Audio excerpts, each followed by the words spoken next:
having his fun with people. He really did, like a child, you know. Just like a little boy, you know, tricks and so forth. But he was also an incredibly shrewd perfectionist. It was quite a combo. He didn't much like improvising on any of his earlier films, but reportedly on this film, for the first time, he actually allowed improvisation. Was that your experience? And no, I didn't invent anything. but Jack and Bruce love to say, you know what I mean? You can sort of hear Jack's voice when Bruce goes to it. You know what I mean? That's all put in there. And these little, what? I heard something, it didn't exist, I'm losing my mind. Really funny little idiosyncrasies that Bruce has are put in, and I think a little bit of what Barbara did. But nothing I did was improvised. Because you'd worked with Bruce before, hadn't you, on the Jack Nicholson film Drive, he said, so you knew... Oh, we kissed in The Great Gatsby, he was my lover. He forgot that part. What was your, you know, having that shorthand with an actor and somebody that you know, does that always give a better performance? Do you mean knowing Bruce? No, knowing any actor that you've worked with before, can you take it on to the next tour performance? I can't think of anybody. Can you think of somebody? You're better at knowing movies than I am. I don't think that's true. Let's. I'll try. Give me a minute. We have a minute here. So. But I'm working with somebody that I worked with before. Bruce, but Bruce, I can't do it. Jack, I didn't know Jack in Easy Rider. I knew him in 5 Easy Pieces. I didn't really work with Bruce in this. I worked with him in The Great Gatsby. So I'm having trouble. I think working with the directors, I've done that a lot, working with the same director. And that's heaven, because it's family, you know, and you're a part of a family. And the people love when you when everyone is together, everyone knows what I'm talking about here, and you have the same purpose. And the purpose is a high one. Aesthetics are a very high purpose. They're simply communication, which is a kind of essential to living and happiness.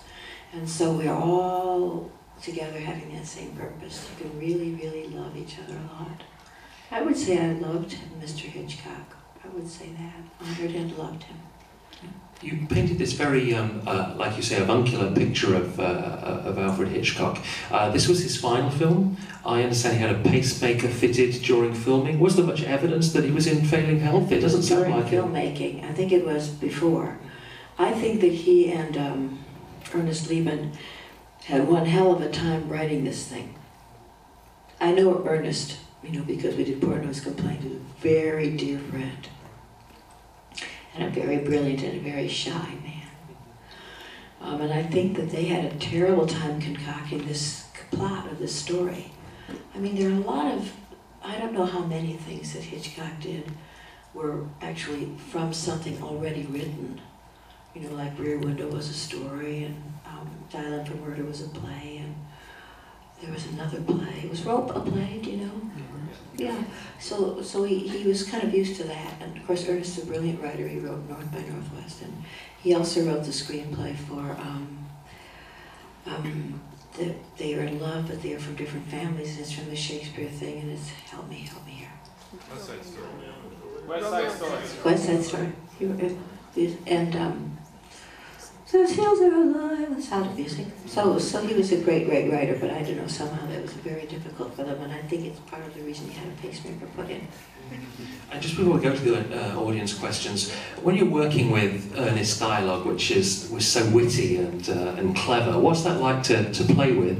And you know, was that a common experience in your career to get such good scripts as that? Those are two separate questions, I thought.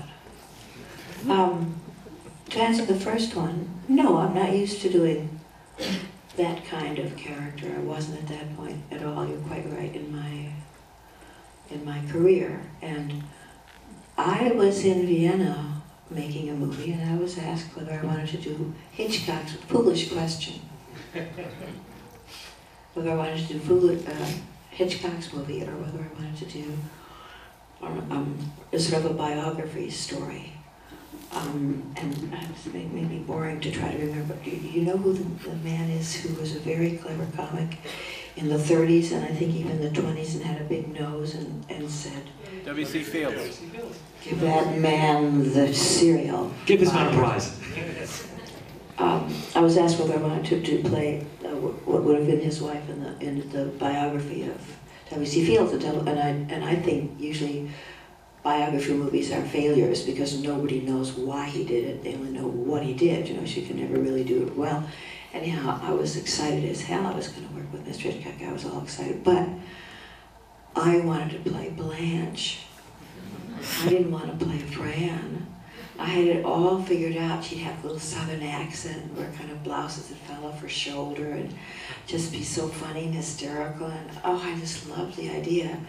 But somehow, either I couldn't get a message to Mr. Hitchcock. I tried it, you know, my agent, I must have had a manager at that point. I just never got a response about it. So finally, after I was in the movie for, I don't know, 2 weeks, 3 weeks, I said, Mr. Hitchcock, I really wanted to play Blanche. And he said, oh no, Del. Much too lowbrow for you. And